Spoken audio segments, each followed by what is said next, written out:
வணக்கம் மக்களே, நான் உங்கள் சித்ரா. நீங்கள் கேட்டுக்கொண்டிருப்பது நீ தீயா இல்லை தென்றலா கதையின் 108வது அத்தியாயம். ஒரு கதையில 108 அத்தியாயமா? இதுக்கும் மேலேயும் இருக்குங்க.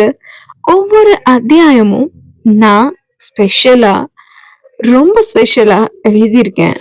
என்னோட கதையின் ஒவ்வொரு அத்தியாயத்திலும் அளவு கடந்து காதல் கலந்து இருக்கும். சோ எல்லா அத்தியாயத்தையும் கேளுங்க, கேட்டு என்ஜாய் பண்ணுங்க. இன்னைக்கு 108வது அத்தியாயத்துக்குள்ள போலாமா? அனிமா, அண்ணா, என்ன அப்படியே உட்கார்ந்துருக்கீங்க, சாப்பிடுங்க என்று சஞ்சய் சொல்ல ராகவனும் மதுவும் ஒருவரை ஒருவர் பார்த்து கொண்டனர். முதலில் ராகவன் உணவில் கை வைத்து எடுத்து சாப்பிட்ட பிறகு மது எடுத்து சாப்பிட்டாள். மதுவிற்கு சாப்பாடு உள்ளே இறங்கவே இல்லை, குமட்டி கொண்டு வந்தது. அதனால் பொறுமையாகத்தான் சாப்பிட்டாள். மதுவை பார்த்த ஆதிசேஷன், இவ என்ன இவ்வளவு பொறுமையா சாப்பிட்டுட்டு இருக்கா? புருஷன் கூட இருக்கணும்னு நினைக்கிறாளோ? கோபம் எல்லாம் போயிடுச்சோ என்று ஆதிசேஷன் நினைத்து கொண்டிருக்க, மதுவுக்கு ஒவ்வாத பீட்ரூட் காய் வாழை இலையில் இருந்தது. அதை கவனித்த ராகவன், முத்துவனா என்று அழைக்க, ராகவனின் அருகில் முத்துவும் வந்தார். பீட்ரூட் யாரு செய்ய சொன்னது?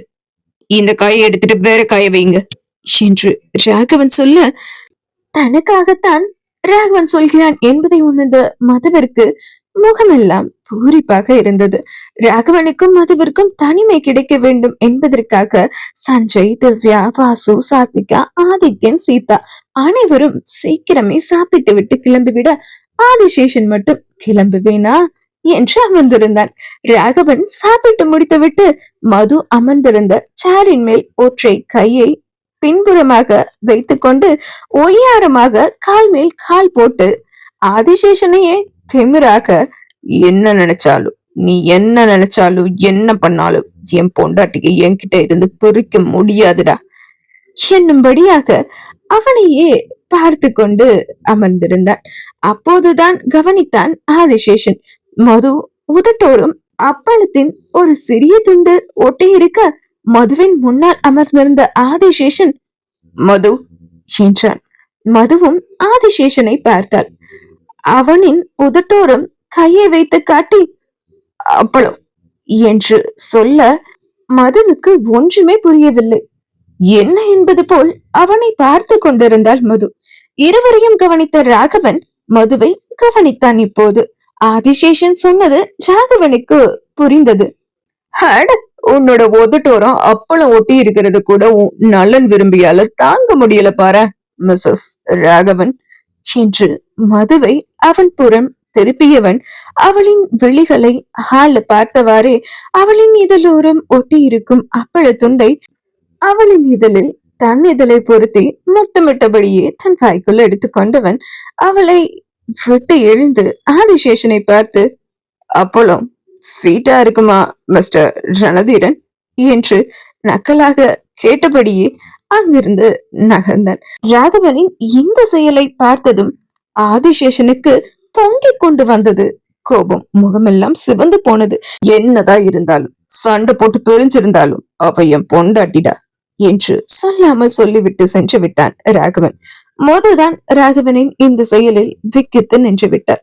ராகவன் சென்ற பிறகு அவளின் பக்கம் வந்த திவ்யா, மது நீ ரொம்ப கெட்டிக்காரிடி, மாமாவுக்கு இப்படி கூட அப்பளம் ஊட்டி விட முடியுமா என்று ஆதிசேஷனை வெறுப்பேத்துவதற்காகவே அவனை பார்த்து கொண்டே சொன்னாள் திவ்யா.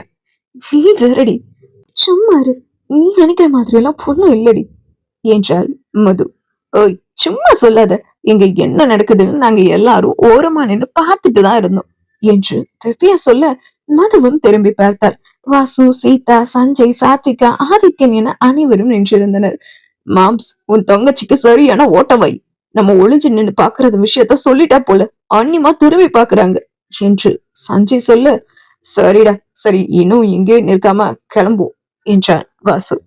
அனைவரும் அரண்மனைக்குள் சென்றுவிட, மது சாப்பிட்டுதான் முடிச்சாச்சுல, வா அரண்மனைக்குள்ள போவோம் என்று மதுவை கூட்டிக் கொண்டு திவ்யா உள்ளே போக, அவர்களின் பின்னாலேயே 4 அடி தள்ளி ஆதிசேஷன் அரண்மனைக்குள் சென்றான். அங்கிருந்த அனைவரிடமும் சொல்லிவிட்டு மது கிளம்ப, அவளின் கண்கள் ராகவனை தேடியது.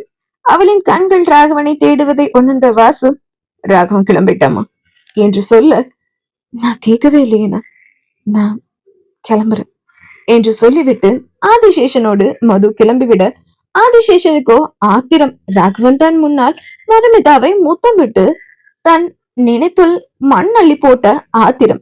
ராகவன் மீது இருந்த கோபத்தை மதுவிடம் காட்ட முடிவெடுத்து விட்டான் ஆதிசேஷன்.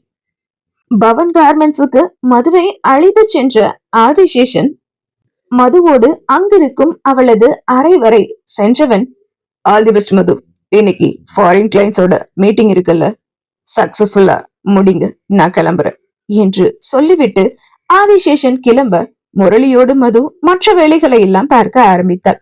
மதுவின் அறையை விட்டு வெளியே வந்த ஆதிசேஷன் முரளியை பார்த்துவிட்டு, எப்ப பார் இந்த முரளி மது போடவே ஓட்டிட்டு இருக்கான், நல்லதில்லையே, முதல்ல இன்னைக்கு மது கிட்ட இருந்து இவனை பிரிக்கணும், அப்போதான் நம்ம நினைச்சதை செய்ய முடியும் என்று யோசித்தவன் கார்மெண்ட்ஸை விட்டு வெளியே சென்று, இன்னைக்கு நைட் 8 மணிக்கு ஒர்க்கர்ஸ் எல்லாம் வெளியே போன பின்னாடி நம்ம எம்டி மதுமிதாவை கார்மெண்ட்ஸ் குடோன்ல வச்சு பூட்டிடு. அவ காத்து கூட உள்ள நுழைய முடியாத அந்த குடோன்ல தவிக்கட்டும். அவ மூச்சுக்கு கஷ்டப்பட்டு தவிக்கும் போது நான் வந்து அவளை காப்பாத்துறேன் என்று தன் அடியாளிடம் சொல்லிவிட்டு கிளம்பி விட்டான் ஆதிசேஷன்.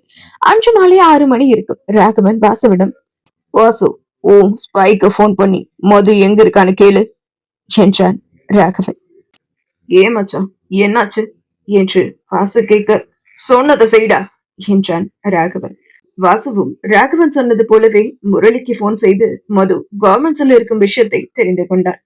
மச்சான், மது கவர்மெண்ட்ஸ்ல ஃபாரின் கிளைண்ட்ஸ் கூட மீட்டிங்ல இருக்காளாண்டா என்றான் வாசு. ஓ, ஓகே என்றான் ராகவன். ராகவனுக்கு அன்றைய நாளில் எந்த வேலையிலும் நாட்டம் செல்லவில்லை. படபடப்பாகவே இருந்தான்.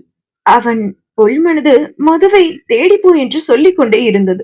மதுவுக்கு ஏதும் ஆபத்து வந்து விடுமோ என்று அவனின் காதல் மனது பயந்து கொண்டே இருந்தது. பெரிய இவ்வளோட்டம் கோபப்பட்டு என்கிட்ட இருந்து விலகி போயிட்டா. இப்போ அவளுக்கு ஏதாவது ஆக்கிடுமோன்னு மனது கடந்து துடிக்குது. அவ கவர்மெண்ட்ஸ்ல தானே இருக்கிறான். அப்புறம் ஏன் எனக்கு இப்படி தோணுது? மனசுல ஏதோ போட்டு பெசைற மாதிரி இருக்கு. எந்த வேலையிலயும் நாட்டம் போகவே மாட்டேது. இந்த கடவுள் கஷ்டப்படுற நேரத்துல மனசை கழட்டி கொஞ்ச நேரம் தனியா வைக்கிற ஆப்ஷன் கொடுத்திருந்தா எவ்வளவு நல்லா இருந்திருக்கும் என்று வாய்க்குள்ளேயே முணுமுணுத்துக் கொண்டிருந்த ராகவனின் எதிர்ப்புறம் அமர்ந்திருந்த வாசு, மச்சான் என்னமோ சொல்ற, என்ன சொல்றன்னு தான் கேட்கல என்று வாசு சொல்ல, அவனை முறைத்த ராகவன், சீதா போட்டிக்கு போய் நாளைக்கு சிங்கப்பூர் ஃபேஷன் ஷோக்கு தேவையான டிசைன்ஸ் எல்லாம் ரெடியானு பார்த்துட்டு வா என்றான் ராகவன். சரி மச்சான், இதோ கிளம்புற என்று வாசுவும் சென்றுவிட, அன்று இரவு 7 மணி இருக்கும். கிரிக்கெட் கிரவுண்டில் இருந்த ஆதிசேஷன் முரளிக்கு போன் செய்தான். மதுவின் அறையில் மது மீட்டிங்கின் போது பேசுவதையெல்லாம் குறிப்பிடுத்துக் கொண்டிருந்த முரளி ஆதிசேஷன் அழைப்பை பார்த்து விட்டு, ரணதீரன் சார் கால் பண்றாரு என்று முரளி தன் கைபேசியை மதுவிடம் காண்பிக்க, போய் பேசிவிட்டு வரும்படி தலையை மட்டும் அசைத்து மது அனுமதி தர, முரளியும் அறையை விட்டு வெளியில் சென்றவன் ஆதிசேஷனின் அழைப்பை அட்டன் செய்து காதில் வைத்தான். ஹலோ சார் என்றான் முரளி. முரளிக்கு இப்போ என்ன வேலை இருக்கு, அங்க என்ன பண்ணிட்டு இருக்க என்றான் ஆதிசேஷன். மேமோட மீட்டிங்ல நோட்ஸ் எடுத்துட்டு இருக்கேன் சார் என்றார் முரளி. அந்த வேலையை அப்படியே விட்டுட்டு சிமெண்ட் ஃபேக்டரியில போய் நான் சொல்ற வேலைகளை எல்லாம் பார் என்று ஆதிசேஷன் சில வேலைகளை முரளியிடம் சொல்ல, ஆனா சார் நான் மது மேடமோட பிஏ, சோ நான் அவங்களை விட்டு எப்படி போக முடியும் என்று முரளி கேட்க, நீ போய் தான் ஆகணும், இதுவும் உன் மது மேமோட கம்பெனி தான். மது மேமுக்காக இந்த வேலைகளை எல்லாம் நீ செய்யறதுல ஒண்ணு தப்பு இல்லை என்று ஆதிசேஷன் கராராக சொல்ல, சரி சார், நான் மது மேம் கிட்ட சொல்லிட்டு போய் பாக்குறேன் என்றான் முரளி. இன்னும் 10 நிமிஷத்துல நீ சிமெண்ட் ஃபேக்டரியில இருக்கணும் என்று ஆதிசேஷன் கட்டளையாக சொல்லிவிட்டு அழைப்பை துண்டித்து விட, அறையின் உள்ளே சென்ற முரளி தன்னை சிமெண்ட் ஃபேக்டரிக்கு போக சொல்லி ஆதிசேஷன் சொன்னதாக மதுவிடம் சொல்லிவிட்டு மது அனுமதி கொடுத்த பிறகு சிமெண்ட் ஃபேக்டரிக்கு சென்று விட்டான். மது மீட்டிங் முடிக்க இரவு 7:30 மணி ஆனது. இன்று நாள் முழுவதும் சரியான வேலை என்பதால் வயிற்று பிள்ளைக்காரி கிறங்கித்தான் போயிருந்தாள். தன் கைப்பையை எடுத்து தோளில் போட்டுக் கொண்டு மது அவளின் அறையை விட்டு வெளியில் வர, கவர்மெண்ட்ஸின் மேனேஜர் மதுவிடம் ஓடி வந்தார். தன்னை நோக்கி வரும் மேனேஜரை பார்த்த மது நின்றுவிட, மதுவின் பக்கம் வந்த மேனேஜர், மேம், எக்ஸ்போர்ட் பண்ண வேண்டிய கவர்மெண்ட்ஸ் எல்லாம் ரெடி மேம். குடோன்ல எல்லாத்தையும் வச்சிருக்கோம். நீங்க வந்து ஒரு முறை பாத்துட்டீங்கன்னா இன்னைக்கே அனுப்பிடலாம் என்று மேனேஜர் சொல்ல, சரி வாங்க என்று கவர்மெண்ட்ஸின் குடோன் நோக்கி நடந்தாள் மது. மேம், நீங்க போய்கிட்டே இருங்க, நான் ஏதோ வந்துடுறேன் என்று மேனேஜர் அங்கிருந்து நகர்ந்து விட மது குடோனை நோக்கி சென்றார். குடோன் கம்பெனியை விட்டு கொஞ்சம் தள்ளிதான் இருந்தது. மிகப்பெரிய அந்த குடோனுக்குள் நுழைந்த மது பிறந்த குழந்தைகளுக்காக ஆடைகள் அடிக்க வைக்கப்பட்டிருந்ததை பார்த்தாள். அந்த துணிகள் எல்லாம் வெளிநாட்டுக்கு ஏற்றுமதி செய்யப்பட வேண்டிய துணிகள். அதையெல்லாம் மதுதான் வடிவமைத்து கொடுத்திருந்தாள். பிறந்த குழந்தைகளின் நிறத்தை போலவே பிங்க் நிறத்தில் அம்மா குழந்தையை கையில் தாங்கி கொண்டிருக்கும் வகையில் டிசைன் எல்லாம் போடப்பட்டு அந்த துணிகள் அவ்வளவு அழகாக வடிவமைக்கப்பட்டு இருந்தது. அந்த துணியை எடுத்து ஆசையாய் தடவி பார்த்த மதுவின் கண்கள் அவளின் வயிற்றின் மேல் படிந்தது. இப்படியாக அந்த குடோனில் இருந்த ஆடைகளை எல்லாம் மது ஒவ்வொன்றாக எடுத்து பார்த்த மது குவாலிட்டி செக் செய்தார். குறை சொல்லும் விதமாக ஒன்றும் அவள் கண்ணுக்கு தென்படவில்லை. அந்த வேலைக்கு கிட்டத்தட்ட மது 1 மணி நேரம் எடுத்துக்கொண்டாள். குவாலிட்டி செக் எல்லாம் செய்து முடித்து அவள் குடோனை விட்டு வெளியே செல்ல போக அந்த குடோனின் சட்டை சாத்தி கிடந்தது. அதை பார்த்த மது, ஆள் வெளில கூட இருக்கிறது தெரியாம குடோனை பூட்டினது யாரு? செக்யூரிட்டி, செக்யூரிட்டி என்று மது சொல்லிக்கொண்டே குடோனின் சட்டரை தட்டினார்.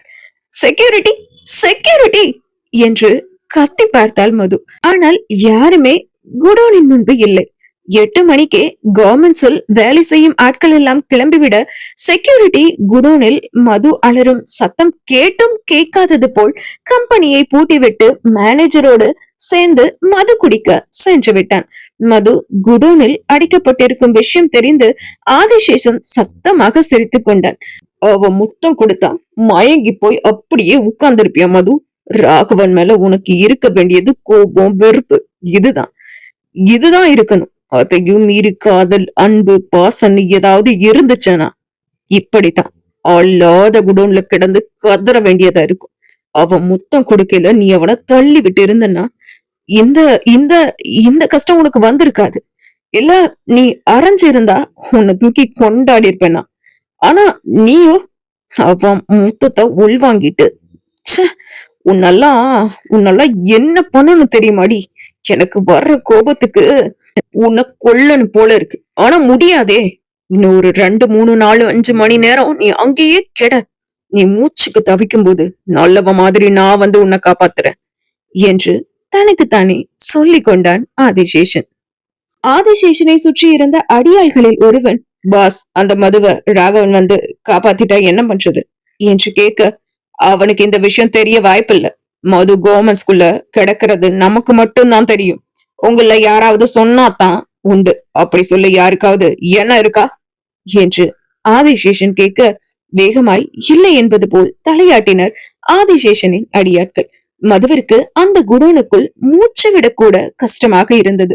முகமெல்லாம் வேர்த்து போயிருந்தாள் மது. அப்பொழுது தான் அவளின் கைப்பைக்குள் கைபேசி இருப்பது ஞாபகம் வர, அது செத்துவிடும் நிலையில் இருந்ததை பார்த்த மது, போன் ஆஃப் ஆகிறதுக்குள்ள எப்படியாவது யாருக்காவது போன் பண்ணி ஹெல்ப் கேட்கணும், என்னால இங்க மூச்சு விட கூட முடியல என்ற மது தன் கைபேசியை எடுத்து ஆதிசேஷனுக்கு அழைத்தாள். மதுவின் எண்ணெய் தன்னுடைய கைபேசியில் ஆதிசேஷன் பார்த்ததும், உதவி வேணுமா? அட, உதவி வேணும்னு என்கிட்ட கேக்குறதுக்காக போன் பண்றா பாரு. நான் தான் அவளை குடோன்ல அடைச்சு வச்சதே. இந்த பைத்தியக்காரி இப்ப எனக்கு போன் பண்ணிட்டு இருக்கா. கண்டிப்பா போனை அட்டென்ட் பண்ணா என்ன காப்பாத்து அப்படின்னு கெஞ்சுவா. அதுக்கு அதுக்கு நான் விட மாட்டேனே என்று போனை சைலண்டில் போட்டு தன்னுடைய சட்டை பாக்கெட்டுக்குள் போட்டுக்கொண்டான் ஆதிசேஷன். ஆதிசேஷன் மதுவின் அழைப்பை எடுக்காத காரணத்தால் அடுத்த மது முரளிக்குத்தான் அழைத்தாள். ஒரே ஒரு ரிங் தான் போனது. மதுவின் கைபேசி ஸ்விட்ச் ஆஃப் ஆகிவிட்டது. முரளியின் கைபேசியும் சைலண்டில் தான் இருந்தது.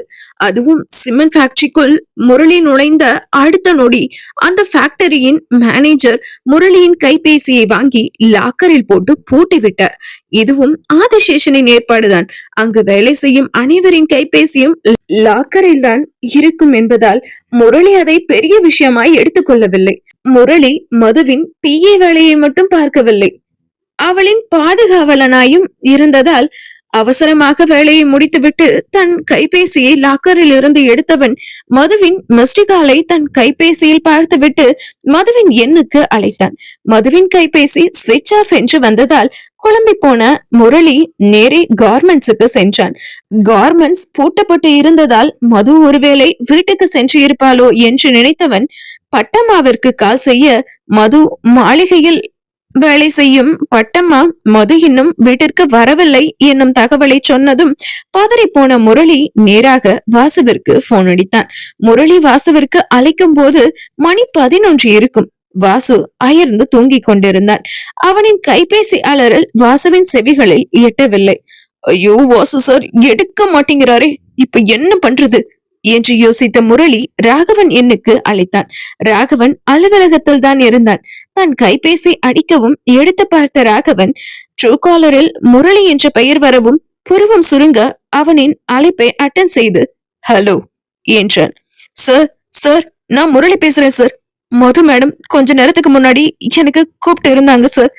என்ன ஆதிசேஷன் சார் வேலை கொடுத்து சிமெண்ட் ஃபேக்டரிக்கு இன்னைக்கு அனுப்பிட்டாரு சார். லாக்கர்ல தான் என் போன் இருந்தது. வேலை முடிஞ்சு போனை எடுத்து பார்த்தா மது மேடமோட மிஸ்டு கால் இருந்தது. மது மேடம் நம்பருக்கு நான் கூப்பிட்ட போது அவங்க நம்பர் ஸ்விட்ச் off sir. Sir Madhu madam கவர்மெண்ட்ஸ்ல தான் கடைசியா இருந்தாங்க. இப்போ வீட்டுக்கும் அவங்க போகலையா சார்?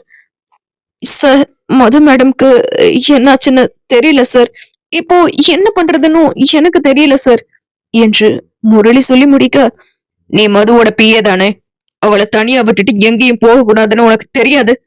உன்னை எல்லாம் வேலைக்கு வச்சானே அவனை சொல்லணும் முதல்ல என்று முரளியை திட்டவிட்டு அழைப்பை ராகவன் துண்டித்து விட, என்ன இவரு திட்டிட்டு போனை வச்சுட்டாரு, இப்ப நான் என்ன செய்ய என்று யோசித்த முரளி, சரி சுகர் ஃபேக்டரி ஐடி ஆபீஸ்னு எல்லா பக்கமும் போய் பார்ப்போம் என்று தன் காரை எடுத்துக்கொண்டு புறப்பட்டான் முரளி. ராகவனுக்கோ அலுவலகத்தில் இருப்பு கொள்ளவில்லை. நான் நினைச்சேன் இத போல ஏதாவது ஒண்ணு ஆகும்னு நினைச்சேன். நான் நினைச்சது போலவே நடந்துடுச்சு. அவளுக்கு மட்டும் ஏதாவது ஆகட்டும், அவனை என்கிட்ட இருந்து அழைச்சிட்டு போனா அவன் அப்பனையும் ஆதிசேஷனையும் ஒரு வழி பண்றேன் என்று தனக்கு தானே சொல்லிக் கொண்டு எழுந்தான் ராகவன். தன் கார் கீயை எடுத்துக்கொண்டு நேராக பவன் கார்மெண்ட்ஸுக்கு காரை கிளப்பினார். ராகவன் கார் புயல் போல் அடுத்த 5 நிமிடத்தில் பவன் கார்மெண்ட்ஸில் நின்றது. காரை விட்டு இறங்கிய ராகவன் 50 ஏக்கர் பரப்பளவில் கம்பீரமாக இருந்த பவன் கார்மெண்ட்ஸை ஒரு கணம் பார்த்துவிட்டு அங்கு செக்யூரிட்டி யாரேனும் இருக்கிறார்களா என்று பார்த்தான். யாருமே இல்லை. இவ்வளவு பெரிய கார்மெண்ட்ஸ்ல ஒரு செக்யூரிட்டி கூட இல்லை, ஏதோ தப்பா இருக்கு என்று யோசித்த ராகவன் அந்த கார்மெண்ட்ஸின் கேட்டில் தொங்க விடப்பட்டிருந்த பெரிய பூட்டை பார்த்தான். தன் முதுகில் சொருகி இருந்த பிரிஸ்டலை எடுத்து பூட்டின் மீது சுட்டான். ஒரே குண்டில் பூட்டு தெரித்து விட்டது. அவனின் பூட்ஸ் காலால் ஒரே உதைதான். கேட்டும் திறந்து கொண்டது. வாசல் கேட்டுக்கும் குடோனுக்கும் கொஞ்ச தூரம்தான். குடோனில் பாதி மயக்கத்தில் கிடந்த மதுவிற்கு கேட் திறக்கும் சத்தம் கேட்டதும் மெதுவாக தட்டு தடுமாறி எழுந்து ஜன்னலின் வழியை எட்டி பார்த்தார். கேட்டை திறந்து உள்ளே வந்து கொண்டிருந்தவன் ராகவன். ராகவனை பார்த்ததும் மதுவின் முகத்தில் தெளிவு பிறந்தது. எனக்கு எனக்கு என்று மூச்சை இழுத்து பிடித்துக் கொண்டு கத்த மது நினைத்தால் தான், ஆனால் முடியவில்லை. எனக்கு நான் எங்க இருக்கேன், இங்க பாருங்க என்னங்க என்று மது மெதுவாக சொல்ல அவளின் கண்ணிலிருந்து கண்ணீர் கடகடவென வழிந்தது. அவளால் முடிந்தவரை பயப்படாமல் இருக்க முயன்றால் தான் மது.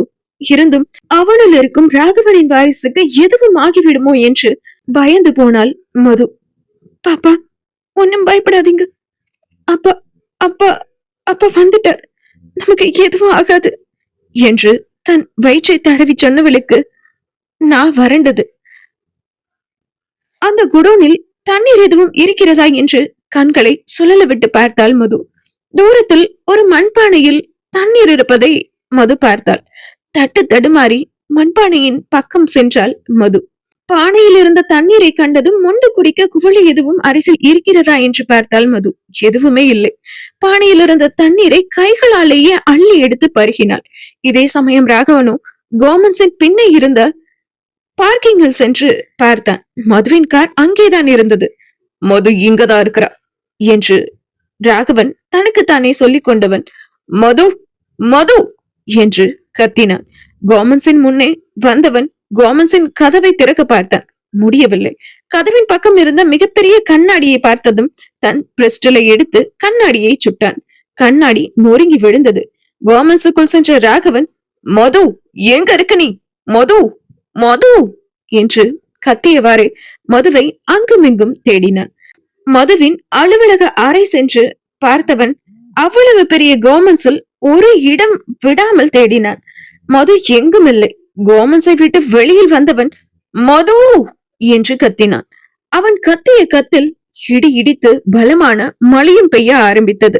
ராகவன் தன்னை அழிக்கும் சத்தம் கேட்டு குடோனின் கடைசியில் இருந்த மது அங்கிருந்த ஜன்னலின் பக்கம் தட்டு தடுமாறி சென்றவள் கொட்டு மழையில் மது மது என்று தன் பெயரை சொல்லி கத்திக் கொண்டிருக்கும் தன் கணவனை பார்த்து என்னங்க என்று கத்தினாள். அந்த மழை இடியின் சத்தத்தில் மதுவின் குரல் ராகவனுக்கு கேட்கவில்லை. இப்போ என்ன பண்றது? நான் கத்துறது எதுவும் அவருக்கு கேட்கல. என்னங்க நான் இங்கதான் இருக்கு, திரும்பி பாருங்க என்னங்க என்று அழுத மது சட்டென்று தன் காலை பார்த்தவள் இந்த கொலுசை பயன்படுத்தி எப்படியாவது அவரை என்ன பார்க்க வைக்கலாம் என்று தன் காலில் இருந்த கொலுசை கலட்டிய மது ராகவனின் புறம் அந்த கொலுசை தூக்கி எறிந்தாள்.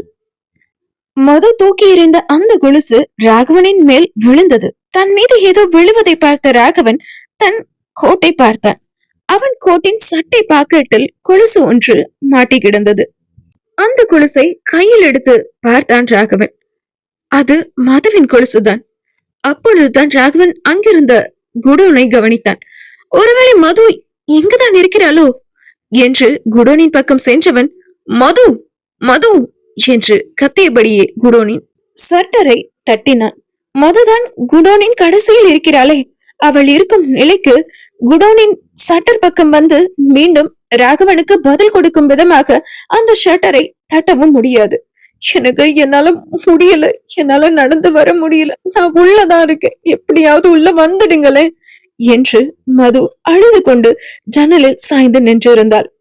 இந்த கார்மெண்ட்ஸ்ல நம்ம எல்லா இடத்தையும் தேடியாச்சு, இந்த குடோனை தவிர கண்டிப்பா மது குடோனுக்குள்ளதான் இருக்கணும் என்று நினைத்த ராகவன் அந்த குடோனின் சட்டரை திறந்தான். மது எங்க இருக்க நீ என்று ராகவன் அந்த குடோனுக்குள் சென்று கத்திக்கொண்டே குடோனின் அங்குமிங்குமாய் ஓடி திறந்து தேடினான். மது எங்குமே இல்லை. குடோனின் நடுவில் நின்று மது என்று உரக்க கத்தினான் ராகவன். இப்பொழுது மது எப்படியாவது தான் இங்கு இருப்பதை ராகவனுக்கு சுட்டிக்காட்ட வேண்டும் என்று தன் பக்கத்தில் இருந்த அந்த மண் பானையை தள்ளிவிட்டாள்.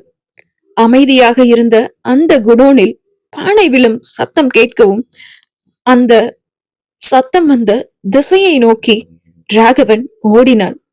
மது அரை மயக்கத்தில் சுவற்றில் சாய்ந்து நின்று கொண்டிருந்தாள். மதுவை பார்த்த ராகவன் வேக வேகமாக மதுவின் புறம் ஓடினான். கீழே விழப்போன மதுவை அவன் தாங்கி பிடித்தான். மது அரை மயக்கத்தில் இருக்க ராகவனுக்கு மதுவை பார்த்ததும், அவளின் வேர்த்து வடிந்த முகத்தை பார்த்ததும், அவளின் கலைந்த கூந்தலை பார்த்ததும், அவளின் சோர்வை பார்த்ததும், அவளின் கண்களில் இருந்த பயத்தை பார்த்ததும் என்னவோ போலிருந்தது. இந்த நிலைக்கு மது யாரால் தள்ளப்பட்டால், எப்படி மது குடோனுக்குள் வந்தாள் என்று 1000 கேள்விகளுக்கு நடுவில் மதுவுக்கு எதுவும் ஆகிவிடுமோ என்ற பயம் ராகவனை தொற்றிக்கொண்டது. அரை மயக்கத்தில் இருந்த மதுவை தன் மார்பில் சாய்த்து கொண்ட ராகவன், மது மது உனக்கு ஒண்ணு ஆகாது, நான் வந்துட்டேன் மது மது என்று அவளின் கன்னங்களை தட்டினான் ராகவன். என்னங்க, நான் குடோனுக்குள்ள இருக்கிறது தெரியாம யாரோ சட்டர சாத்திட்டாங்க என்று மூச்சு வாங்க மது சொல்ல, நான் வந்துட்டேன்டி, உனக்கு எதுவும் ஆகாது என்று சொல்லிக்கொண்டே மதுவை கையில் தாங்கியவன் அவளை தூக்கி கொண்டு வெளியில் சென்றான். அதற்குள் ஆதிசேஷனும் பவன் கார்மெண்ட்ஸுக்கு வந்துவிட்டான். ராகவன் மதுவை தூக்கி கொண்டு குடோனுக்கு வெளியில் வரவும் ஆதிசேஷன் காரில் இருந்து இறங்கவும் நேரம் சரியாக இருந்தது. ஆதிசேஷனை ராகவன் பார்த்தான். ராகவனும் ஆதிசேஷனை பார்த்தான். இதெல்லாம் வேலையா மட்டும் இருக்கட்டும், அப்புறம் இருக்குடா உனக்கு என்று ஆதிசேஷனை பார்த்தும் பார்க்காமல் ராகவன் மதுவை தன் காரில் அழைத்து கொண்டு நேரே தனது மருத்துவமனைக்கு சென்றான். ராகவனை கார்மெண்ட்ஸில் பார்த்த ஆதிசேஷன், இவன் பொண்டாட்டிக்கு எதுவும் ஆனா இவனுக்கு எப்படிதான் மூக்கு வேர்க்குதுன்னு தெரியல, சரியா அவளை காப்பாத்த வந்துடுறான். இன்னைக்கு நீ உன் பொண்டாட்டிய காப்பாத்திருக்கலாம் ராகவா, ஆனா ஒவ்வொரு தடவையும் அவளை நீ காப்பாத்த முடியாது என்று கூறிக்கொண்டவன் அவனும் ராகவன் எந்த மருத்துவமனைக்கு சென்றிருப்பான் என்பதை யூகித்து ராகவனின் ஆர்ஆர் மருத்துவமனையை நோக்கி அவன் காரையும் செலுத்தினான். கூடவே கிருஷ்ணமூர்த்திக்கு போன் செய்து நல்லவன் போல மதுவை ஆள் வைத்து ராகவன் பவன் கார்மெண்ட்ஸின் குடோனில் வைத்து பூட்டியதாகவும் பின்பு அவளே அவனை காப்பாற்றி மருத்துவமனைக்கு கொண்டு செல்வதாகவும் தப்பு தப்பாக ராகவனை பற்றி கிருஷ்ணமூர்த்தியிடம் கூறினான் ஆதிசேஷன். இனி என்னவெல்லாம் நடக்கப் போகிறது, நீ தீயா இல்லை தென்றலா இந்த கதையில் என்பதை அடுத்த அத்தியாயத்தில் பார்க்கலாம். பபாய் மக்களே.